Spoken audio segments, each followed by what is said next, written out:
Hola, bienvenidos a un nuevo tiempo de estudio bíblico. Continuamos nuestro recorrido por los libros de los profetas menores. Hoy nos corresponde estudiar el profeta Nahum. ¿Quién fue Nahum? Sin duda que podríamos hacernos esa pregunta: ¿qué le correspondió hacer como profeta? Y una de las cosas que le correspondió hacer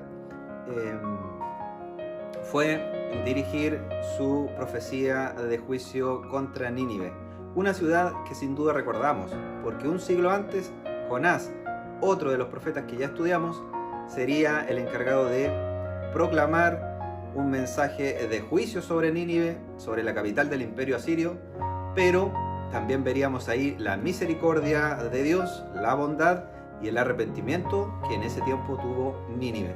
Sin duda que pasado ese siglo, la característica del imperio asirio siempre fue su maldad, siempre fue castigar de una manera muy violenta a sus enemigos, y eso también traería un juicio, y ese juicio es inevitable porque Dios es un Dios de bondad, de misericordia, pero también de justicia. Los invito a revisar el estudio panorámico del libro de Nahum. Estudio bíblico número 34, libro de Nahum. Estructura de la presentación. Información general del libro, aporte a la teología, bosquejo del libro de Nahum, Cristo en el libro de Nahum, resumen del estudio. Información general del libro. Nahum constituye una secuela o una segunda parte al libro de Jonás, quien profetizó más de un siglo antes. ¿Cuáles son los temas del libro de Nahum? El juicio de Dios sobre Nínive, la ira de Dios contra el pecado, soberanía de Jehová sobre todas las naciones, ejecución de justicia por parte de Jehová contra la crueldad. Esto en el sentido de que el reino o el imperio asirio fue en su momento muy fuerte, pero más fuerte que cualquier imperio es la soberanía de Jehová. El mensaje del libro trata exclusivamente acerca de una nación extranjera, como lo es o como lo fue Asiria. Aporte a la teología. Dios gobierna la historia de todos los pueblos y es un Dios justo, cuya justicia no pueden desviar ni retardar con su poder los imperios. Aquí hay una clara alusión a que la fortaleza del hombre no es igual ni es comparable con la justicia y el poder de nuestro Dios. Bosquejo del libro de Nahum.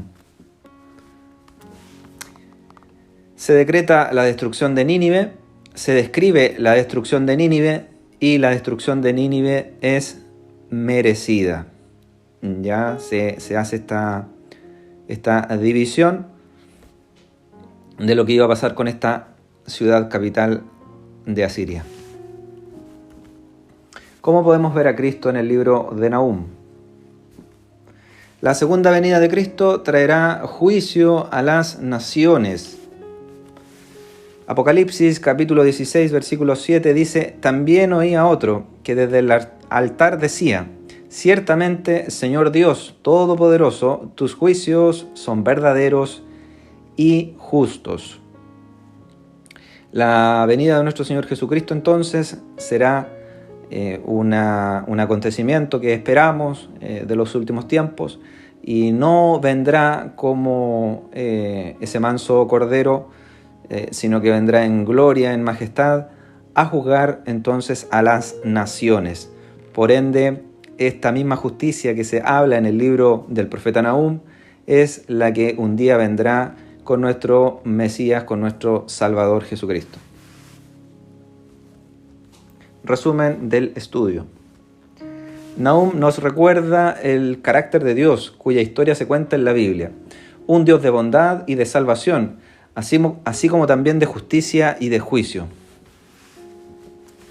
Jesucristo en su muerte nos mostró lo mismo, porque nos redimió del pecado, mostrando la bondad mostrando su amor incondicional, pero también un día regresará a juzgar a las naciones y toda rodilla también se ha de doblar ante su majestad.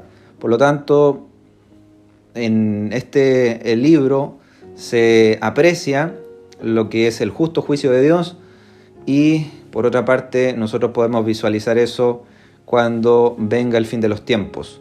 La justicia de los hombres es limitada, la justicia de los hombres dice ser recta, pero no lo es, pero un día seremos juzgados por nuestras acciones, cualquiera sea el desarrollo de ellas, pero la justicia vendrá de parte de nuestro Dios.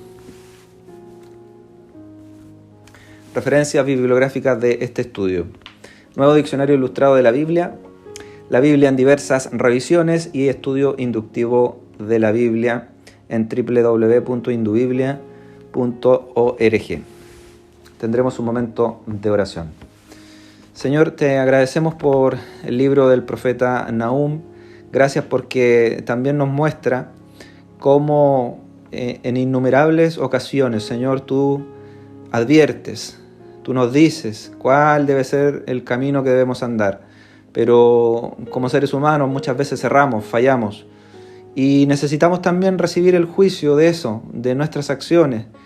Muchas de ellas, Señor, alejadas de lo que tú quieres y esperas. Te agradecemos porque aún en este tiempo ya se hablaba de tu justicia. Señor, y sabemos que tenemos una lucha contra el pecado. Sabemos que, como dice Romanos, la paga del pecado es muerte. Pero te agradecemos porque el sacrificio perfecto de Cristo nos trajo justicia. Nos trajo esa justificación a nuestra vida, porque la sangre poderosa de Cristo Jesús también nos liberó de la condenación, de la muerte eterna, Señor, y te agradecemos porque a través de Jesucristo somos justificados y podemos también acercarnos a usted confiadamente. Señor, gracias por el libro de Nahum. Nos muestra, Señor, que una de tus características, de tus cualidades es la justicia, es la misericordia, es el amor, es la bondad, pero también la justicia. Por eso, Señor, no podemos decir que tú no harás un juicio sobre las naciones. Tu palabra lo dice. Jesucristo un día volverá también y hará este juicio a las naciones, Señor. Y todos tendremos que estar preparados para ese momento.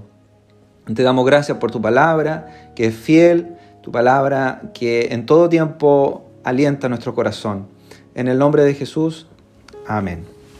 El profeta Nahum entonces será el encargado de profetizar el juicio y la destrucción también de Nínive, esta ciudad capital del imperio asirio.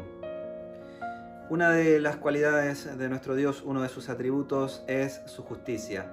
Y cuando Él aplica su justicia, la verdad es que no podemos eludirlo. Dios es un Dios de justicia. Y dice ahí el libro de Nahum, capítulo 1, versículo 7, Jehová es bueno, fortaleza en el día de la angustia, y conoce a los que en Él confían. Nosotros confiamos en este Dios justo.